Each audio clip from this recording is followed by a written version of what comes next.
Hey, I'm Alex Radcliffe from Board Game Co, and today I'm reviewing Prehistories from 25th Century Games, a lighter, accessible polyomino game of prehistoric origins.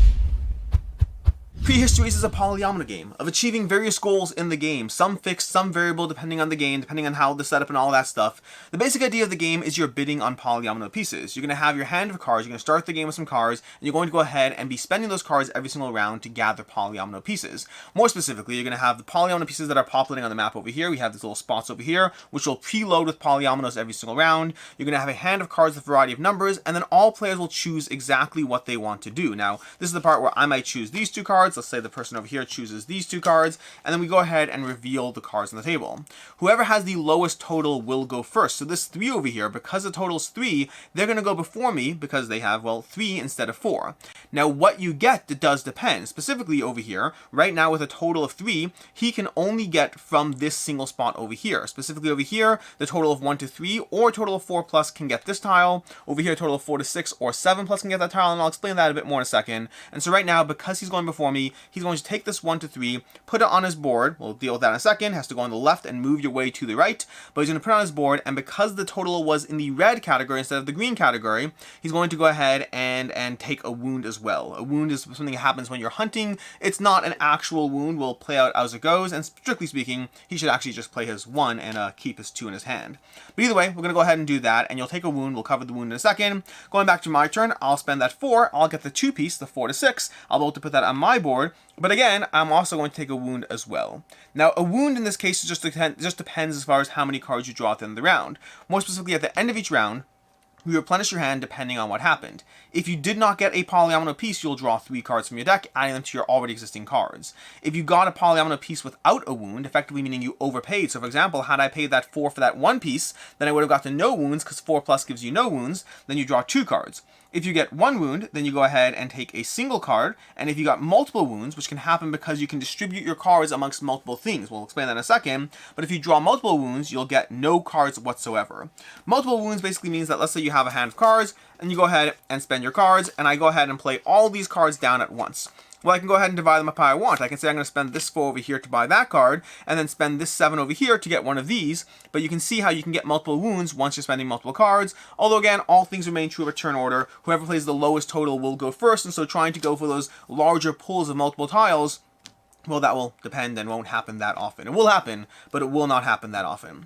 And that's basically what you're doing. You're playing cards in a bidding mechanism to gather various polyomino pieces. We haven't talked quite as much about why you're getting those polyomino pieces, but you're going to do that round after round until the game ends, and the game end is triggered when someone has gotten rid of all their tokens. Specifically, you have these tokens over here. They will be placing down on objectives as you get them. We have the standard objectives in the game over here, which are going to be filling an entire column, filling an entire row, or gathering this spirit token, which requires at least 13 to 15 or 16 plus for no wounds. And whenever you get those, if I take this and I put it down over here, I'll go ahead and be able to put one of my tokens down on that spot over there to get rid of a token having accomplished an objective. Those are going to be the 3 default objectives: rows, columns, and the greater spirit tiles. But then additionally, you're going to have variable objectives set up as well each game. So for over here, for example, we're going to have a variety of objectives, and these are double-sided as well, giving you a day and night side, and there's more in the deck at the same time, so there's going to be a variety there. And the first person to achieve one of these objectives gets to put 2 tokens down on the left, and then every subsequent player gets to put down 1 token down on the right, the left and the right of these tiles. So first come, first serve as far as getting more out of it. As far as what they are, well, they'll vary, but we'll go through these ones to show you an example of how it plays out. Over here we have connecting the top left corner, top right corner of your board through a chain of tiles. Over here we have completely encircling a spirit tile, so you get a spirit tile on your board and then completely encircle it. Over here you have 5 of the same animal type in the same column, so you're trying to get the same animal type onto your board. Let's go ahead and put this down over here, and we put that down over here, connecting the tiles, and then grab this over here, and now suddenly you have 5 of the same animal type in the same column that would achieve this one over here. And lastly, we have 5 single tiles, just basically these little single ones. If you add these to your board and you get 5 of those, first person to do that will get those tiles.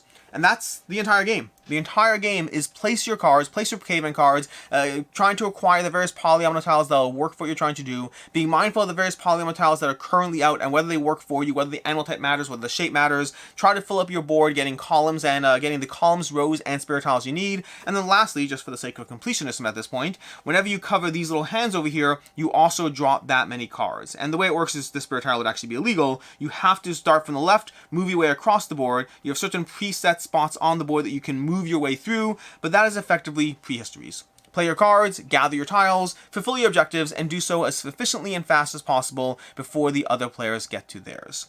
So, starting off the review with ease of play.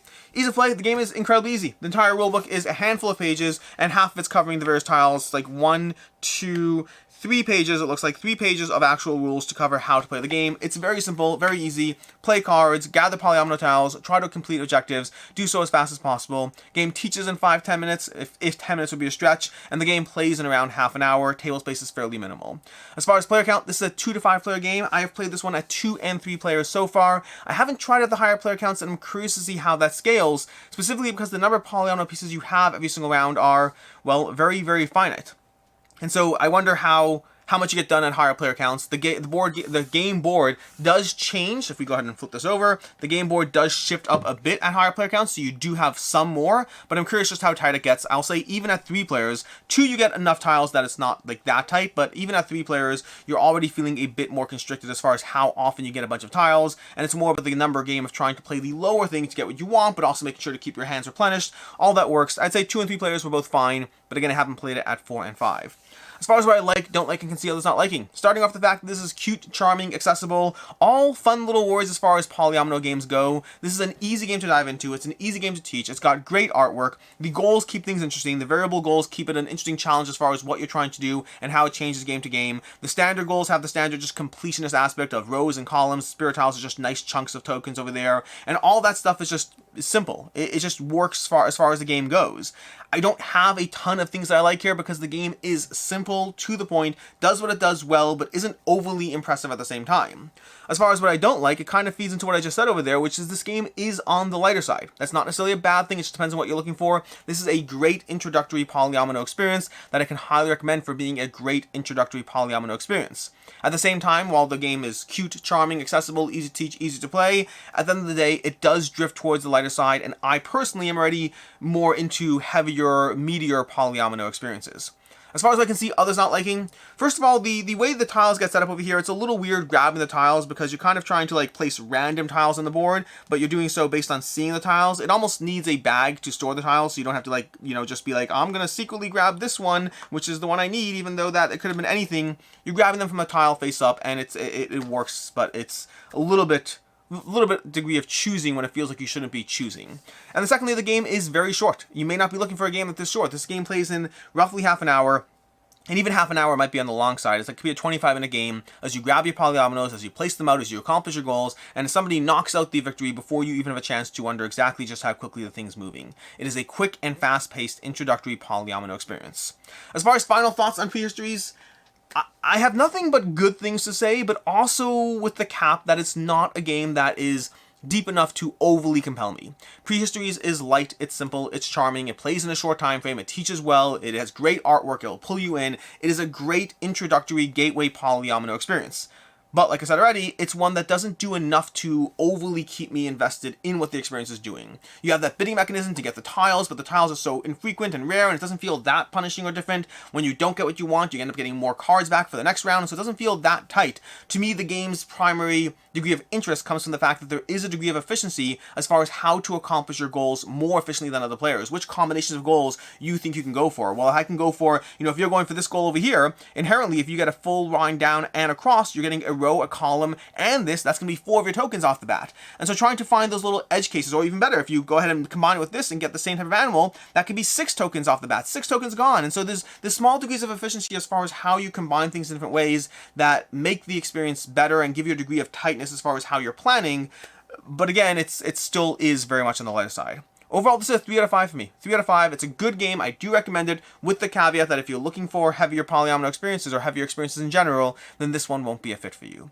As far as other game recommendations, Barren Park is still my go-to polyomino recommendation. I find Barren Park works really well, both in lighter player counts and both in lighter game interest, as well as heavier game interest or medium game interest, not really heavy. But Barren Park is a go-to for me. And then Silver and Gold is another really accessible, really strong polyomino game. It might be out of print, but you may still be able to find it on the second-hand market, and it might not be out of print. But Silver and Gold, it's a roll and write polyomino game that is very accessible, very easy to dive into. Also one that I got a little bored with over time because it is lighter. But if you like this, you'll probably like that, and vice versa as well. Until next time, I'm Alex Radcliffe from Board Game Co. I hope you enjoyed this video, and as always, have a good one.